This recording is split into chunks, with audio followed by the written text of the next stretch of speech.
my friends, and welcome to CES, where we are here at the ASUS booth, where we're going to be breaking down a bunch of the new stuff they've announced, and they've very graciously sponsored this video. So I'm recording this, literally, I came straight from the NVIDIA keynote, where they announced the entire RTX 50 series. As you can see, that is going to be in a large number of these new ROGs, specifically a lot of the Strix line of laptops as well. The hype is incredibly high on what these 50 series GPUs deliver. So bottom line, there are essentially the same kind of lineup from the 40 series. So you're gonna have a 5070, 5070 Ti, 5080, 5090. One of the big things they're pushing is the new DLSS 4. Now the idea is that this is now using a transformer-based model, the same style of model that would be in ChatGPT or Gemini or Claude or whatever, but instead they're using that to upscale not only for frame generation, but also your actual image quality. The pitch, and again, this is the pitch, I haven't actually spent time with these yet, is that you're going to get significantly better image quality and better frame rates with better overall results compared to earlier versions of DLSS. So these GPUs are going to be in a wide variety of devices. So let's talk about a couple of them specifically. So this is the G16. One of the things they've done is they've heavily upgraded the lighting. So you can see, I mean, obviously we've got a little like mirrored finish underneath, but they've really upgraded the actual lighting. I'm not allowed to touch these. So I'm going to give you a not hands-on, but an eyes-on of these brand new RTX 50 series laptops. No, okay. You're going directly to jail. If you come around back of the laptops that I'm not allowed to touch, you'll see that the Strix line for the first time is getting the anime vision displays. This is on the G16 as well as on the 18. And it feels like the Strix line has seen a pretty major upgrade this year. Of course, you're getting the specs. You're going all the way up to a 5090, even in the 16. But on top of that, you've got yourself the, I will say, really nice aesthetic. You know, I like the fact that you've got the underglow as well as you've got the anime matrix. Like, it feels like this is really kind of the sweet spot for a lot of people. No, no. Oh. Stop. Oh my God, you're tired. These devices will be going on sale soon. TM. I feel the 16 feels like the sweet spot. However, there's a whole lot more when it comes to gaming here at ASUS. Moving on to the Zephyrus line, we have one of my favorite laptops still of all time, which is the Zephyrus G14. So it's seen a few upgrades this year. So there's actually now two different versions of this chassis. So there's the existing chassis, which can be found with an RTX 5070 and maybe something below that. But they've actually slightly improved the thickness. And by improved, it is 1.5 millimeters thicker. Now, because of that, they're able to fit up to a 5070 Ti or a 5080 inside, which, look, I'll be honest with you, I've always liked the G14. I like a 14-inch laptop. Like, that's always sort of been my sort of sweet spot. And the fact that you can get up to a 5080 in here with the 16 gigs of VRAM is really nice. Moving over to the Zephyrus G16, we also have two options. Now, this time you can choose between AMD as well as Intel, whereas the G14, you're only getting AMD processors. So this guy is the actual AMD version. So this has the slightly thinner chassis. So it's the exact same kind of deal. This is 1.5 millimeters thinner than this, but I'll be honest with you. Oh, I touched it. No, it's not. So same sort of deal here. This guy will go up to the 5070 if you want to go with the AMD option. If you want to go to the Intel option, you've got that slightly thicker chassis, and you can outfit this with a full RTX 5090. I'm really excited to try these laptops because the level of performance that they are promising is impressive, right? Especially when it comes to the RTX 50 GPUs, right? The 50 series GPUs. I will say, I'm curious on how much more powerful they are without leaning on the AI upscaling, whether it be DLSS frame gen, whether it be upscaling. Because, you know, at the keynote, they talked a big game about how, like, for at least on the desktop side, the 5070 is equivalent to a 4090. But I'm almost positive that's using a whole lot of DLSS. And there's nothing wrong with that, right? Like, that's certainly going to give you more performance. But I'm curious to see, actually apples to apples, going between last gen and current gen, what kind of performance differences you're actually going to see. But again, stay tuned. These guys will be on sale soon. Switching gears a little bit, this is the ROG Flow Z13.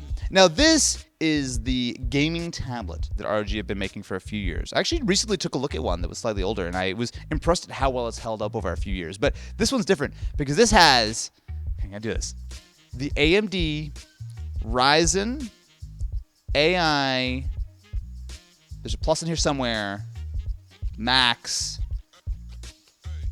375. I was close to 395. Wait. While it might be an incredibly long name, what's inside this is legitimately really impressive because essentially it is an APU with the same level, theoretically, of dedicated GPU performance of something like a 4060, 4070, like real serious performance. And while you can see that it's not exactly the world's thinnest design, it's still pretty reasonable, right? Like, this is a very portable chassis.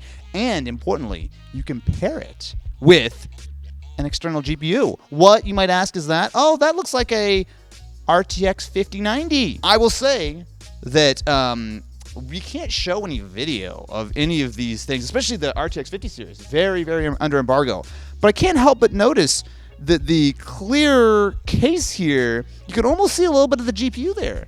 Maybe if you do a little pixel peeping. So the idea is that you can actually pair this with your Flow Z13 and obviously upgrade your performance tremendously. But this is cool because you're getting a lot of performance in a very small form factor. And you can also outfit this with a ton of memory. I think this goes up to 96 gigs of RAM. 128 gigabytes of RAM. 96 of that you could dedicate specifically for the GPU, which for certain workflows is going to be really cool. So this is rad. I'm excited to try this. And I can count the transistors. I've just been told that because this is not NVIDIA powered, I can actually touch it. So there's a few things they've changed here. So they've actually dropped the XG mobile port, so it's no longer proprietary. Instead, you've just got USB 4, so you can get that full 40 gigabit. On top of that, actually, can I do this without breaking it? Okay, I'm gonna unplug it real quick.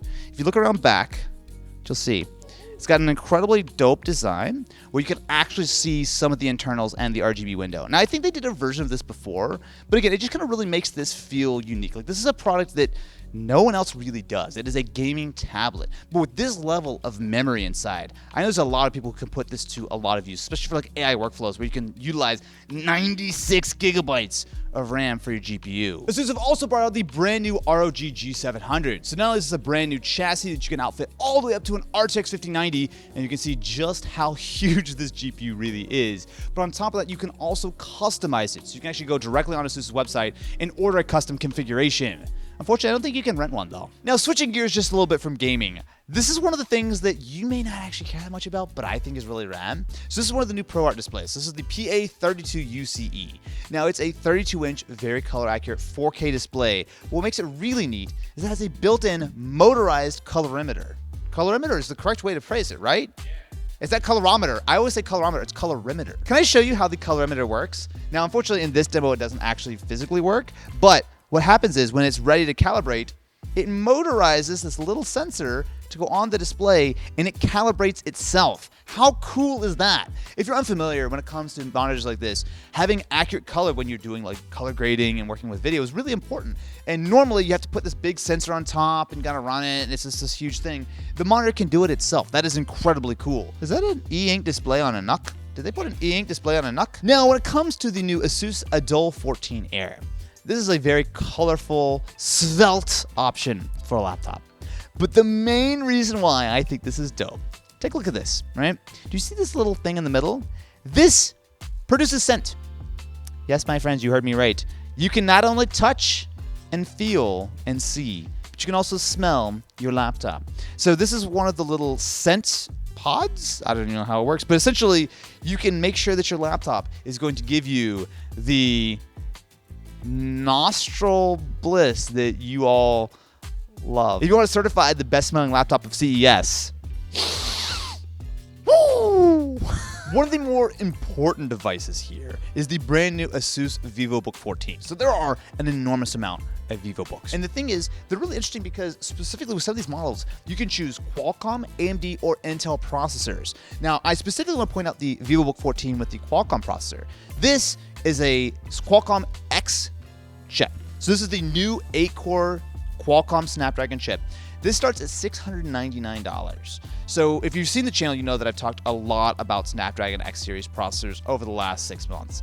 And they've been good, but they've been expensive, right? Like most of the, especially the Snapdragon X series devices, the X Elites, had been well above $1,000. And while the X Plus has brought that down a little bit, the standard Snapdragon X brings this down to $699. And there's a lot of just sort of inherent goodness in that platform. When you've got the battery life, when you've got the connectivity, when you've got the potential for some Copilot Plus action because you have the full speed NPU even on the standard Snapdragon X chip. This is really cool. There's also the new ZenBook A14. Now this is... You forgot something. You forgot something very interesting. There's a good old friend here that wants to see you. I'm not putting Linus in my video. No, some. I'm better than Linus? Sign me up. Okay, so I have a really important question for you. Which Yeah, for sure, Is that anything. Ned? Oh, sorry. I'll see you later. Can you please say, "Hey guys, this is Austin"? I'm not Austin. If I Okay. say, hey guys, this is Austin. They're gonna think I'm Austin. All right. They're gonna know that guy's way too cool and good looking to be Austin. That's Austin, right there. That's Austin. Thank you very much to ASUS for sponsoring this video. If you'd like to check out any of the stuff that they announced here at CES, of course, those links will be in the description. I love you, but not as much as Ned.